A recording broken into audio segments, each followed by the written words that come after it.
സുഹൃത്തിനെ രക്ഷിക്കാൻ പെൺകുട്ടി കൊടുത്ത കള്ളമൊഴി 75-കാരനെ തടവറയിലാക്കിയത് 9 മാസമാണ്. സ്കൂളിലെ സുരക്ഷാ ജീവനക്കാരന്റെ ജയിലിലെ അവസ്ഥ കണ്ട് അവസാനം 15-കാരി കോടതിയിൽ മൊഴി തിരുത്തുകയായിരുന്നു.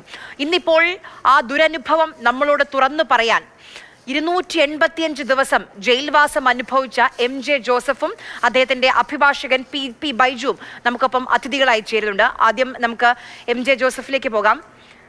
എനിക്ക് തോന്നുന്നു എൻ്റെ അച്ഛൻ്റെ പ്രായമുണ്ടാകും. 285 ദിവസം ഒരു തെറ്റും ചെയ്യാതെ നിരപരാധിയായിട്ടും ജയിലിൽ കിടക്കുക, ആ ദിവസം എന്തൊക്കെ വേദനകൾ അനുഭവിച്ചിട്ടുണ്ടാകുമെന്ന് നമുക്ക് ഊഹിക്കാൻ പോലും കഴിയില്ല. എന്താണ് ശരിക്കും അന്ന് ഉണ്ടായത്? താങ്കൾക്ക് സത്യം അറിയാമായിരുന്നു, പക്ഷെ അത് തെളിയിക്കാൻ കഴിയാതെ പോയി അല്ലേ? എനിക്കറിയുന്ന ഭാഗം ഇങ്ങനെയാണ്. ആ കുടുംബത്തിൽ പെൺകുട്ടിയും അമ്മയും മാത്രമാണ് ഉണ്ടായിരുന്നത്, അച്ഛനുണ്ടായിരുന്നില്ല. ആ സമയത്ത് ആ കുടുംബത്തിനൊരു താങ്ങും തണലും, അവരെ സഹായിച്ചിരുന്നു ആ കുടുംബത്തിനെ. ആ കുടുംബത്തിൽ നിന്ന് ആ പെൺകുട്ടിയുടെ കള്ളം കാരണം 285 ദിവസമാണ്. ചില്ലറ ഒരു ചെറിയൊരു കാലയളവല്ല. അതും ഒരു തെറ്റും ചെയ്യാതെ നിരപരാധിയായിട്ടും സത്യം തെളിയുമോ എന്ന ആശങ്കയും വേദനയും ഒക്കെ ഉണ്ടായ നിമിഷങ്ങളാണ് ആ 285 ദിവസം. താങ്കൾക്ക് പ്രതീക്ഷയുണ്ടായിരുന്നോ സത്യം പുറത്തു കൊണ്ടുവരാൻ കഴിയുമെന്ന്?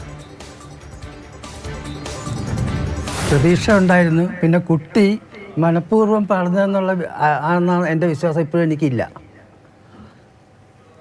കുട്ടി അവള് ഇങ്ങനൊരു അനുഭവം ആണെന്ന് പറഞ്ഞത് അത് ആരോ അവളെ കൊണ്ട് പറയിപ്പിച്ചുള്ള, എനിക്ക് തോന്നുന്നു അവളുടെ ആ കാമുകൻ എന്ന് പറയുന്ന അവൻ പറയിപ്പിച്ചായിരിക്കും എന്നാണ് തോന്നുന്നത്. അല്ലാതെ ഈ കുട്ടി എനിക്കെതിരെ അങ്ങനെ പറയുന്നൊരു കുട്ടിയല്ലായിരുന്നു. ഇത്രയും ദിവസം ജയിലിൽ കിടന്നിട്ടും, ആ കുട്ടിയുടെ കള്ളമൊഴി കാരണം ജയിലിൽ കിടന്നിട്ടും ഒരു വാക്കുപോലും ആ പെൺകുട്ടിക്കെതിരെ താങ്കൾ പറയുന്നില്ല. ഞാൻ ഇപ്പോഴും അവൾക്ക് വേണ്ടി പ്രാർത്ഥിക്കുക, നല്ല മനസ്സ് വരാനും ഇനിയെങ്കിലും ആരെങ്കിലും ഇങ്ങനെ ഇതാക്കാതിരിക്കാൻ വേണ്ടിയിട്ട് ഇപ്പോഴും ഞാൻ ജയിലിൽ കിടന്നപ്പോഴും ഞാൻ അവർക്ക് വേണ്ടി പ്രാർത്ഥിച്ചിട്ടേ ഉണ്ടായിരുന്നുള്ളൂ.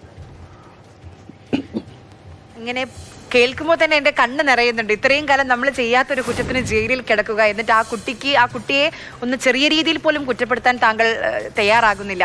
ഈ കുടുംബവുമായി താങ്കൾക്ക് അടുപ്പമുണ്ടായിരുന്നു എന്ന് തോന്നുന്നു അല്ലെ? അത് അമ്മയൊക്കെ അറിയാമായിരുന്നു നേരത്തെ?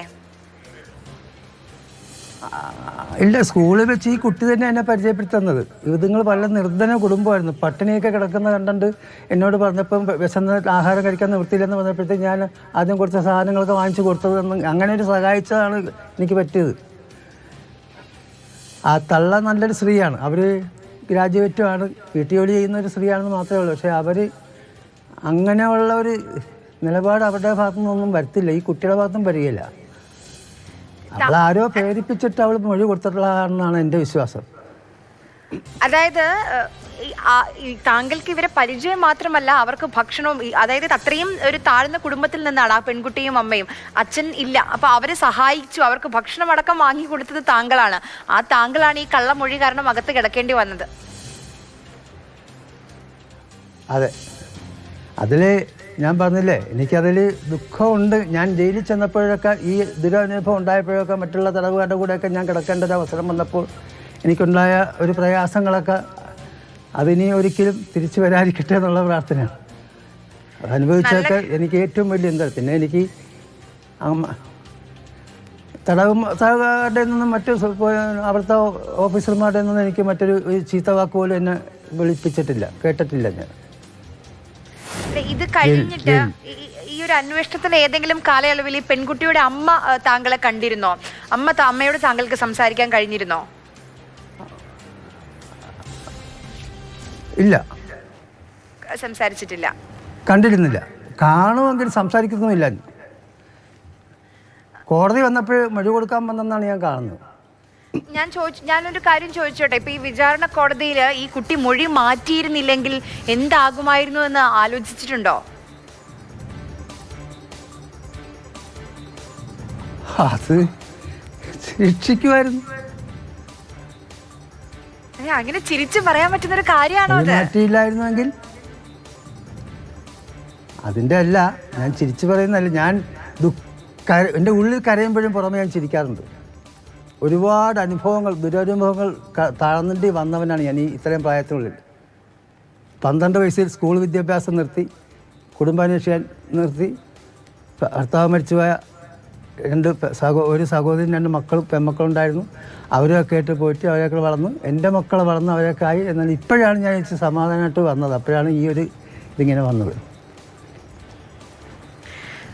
മനസ്സിലായി. അപ്പം ഇതൊരു എന്താ പറയുക, ഇപ്പം താങ്കൾ പറഞ്ഞു താങ്കൾക്കും ഒരു കുടുംബം ഉണ്ടാവും, താങ്കളെ അറിയുന്ന ആൾക്കാരുണ്ടാവും, സുഹൃത്തുക്കളൊക്കെ ഉണ്ടാവും. അപ്പം ഇങ്ങനെ ഒരു കുറ്റമാണ്, പീഡിപ്പിച്ചു എന്ന് പറയുന്നത് ഒരു ചെറിയ കാര്യമല്ലല്ലോ നമ്മുടെ സമൂഹത്തിൽ. അപ്പം അവരൊക്കെ ഇത് കേട്ടപ്പം അവർക്കും സ്വാഭാവികമായും വലിയ വേദന ഉണ്ടായിട്ടാണ്. ഒറ്റപ്പെട്ടിരുന്നോ? ഒറ്റപ്പെട്ട്. എൻ്റെ മോൻ എന്നോട് ചോദിച്ചാണ്, ഒരു കൊലക്കേസിൽ ഒരാളെ കൊന്നിട്ടാണ്, അവനാണ് സാക്ഷി, അറസ്റ്റ് ഒപ്പിടും കഴിയുമ്പോൾ അവനാണ് ഒപ്പിട്ട് കൊടുത്തത്. അപ്പോൾ അവൻ പറഞ്ഞ് ഈ കേസിൽ അവർക്കും ബുദ്ധിമുട്ടുണ്ടായി, നാണക്കേടൊക്കെ മക്കൾക്കൊക്കെ. അങ്ങനെ ഒരു കുടുംബമായിരുന്നു എൻ്റെ, നാട്ടുകാർക്കും.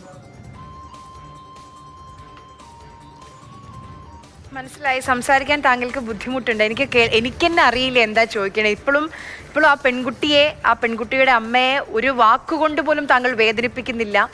അവരാരുടെയെങ്കിലും സ്വാധീനത്താൽ മൊഴി പറഞ്ഞു എന്ന് വിശ്വസിക്കുന്നു. താങ്കളെ പോലെയുള്ള ആളുകൾ ഈ സമൂഹത്തിൽ, ഈ നാട്ടിൽ വളരെ ചുരുക്കമായിരിക്കും. ധൈര്യമായിരിക്കുക. ഇപ്പോഴും കേസ് പിൻവലിച്ചിട്ടില്ല എന്നറിയുന്നു. ശക്തമായി നിയമ നടപടിയുമായി മുന്നോട്ട് പോവുക. എല്ലാവരും കൂടെയുണ്ട്. വളരെയധികം നന്ദി സംസാരിച്ചതിന്, താങ്കളുടെ ഭാഗം പറഞ്ഞതിന്. നമ്മൾ പലപ്പോഴും പറയാറുണ്ട്, ഒരു പരാതി വരുമ്പോൾ സ്ത്രീകളുടെ കൂടെയാണ് നിൽക്കേണ്ടത്. അവർ അത്രയും വേദനയൊക്കെ അനുഭവിച്ചുകൊണ്ടായിരിക്കും ആ പരാതിയുമായി മുന്നോട്ട് സധൈര്യം വരുന്നതെന്ന്. പക്ഷേ ഇത്തരം ഒറ്റപ്പെട്ട കേസുകളാണെങ്കിലും ഇത്തരം കേസുകളുമുണ്ട്. ഇത്രയും പ്രായമായൊരു മനുഷ്യന് ആ ജയിലിൽ കിടക്കേണ്ടി വന്നത്, ചെയ്യാത്തൊരു കുറ്റത്തിന് സമൂഹത്തിന് മുന്നിൽ കുറ്റവാളിയായി നിൽക്കേണ്ടി വന്നത് 285 ദിവസമാണ്, 1 വർഷത്തോടടുക്കും. അപ്പോൾ ആലോചിക്കണം, നമ്മൾ വിരൽ ചൂണ്ടുമ്പോൾ ഇത്രയും കാലം നമ്മൾ അധ്വാനിച്ച് മുന്നോട്ട് പോയത് അത്രയും പിന്നോട്ട് പോകുന്ന നടപടികൾ ഉണ്ടാകാതിരിക്കാൻ.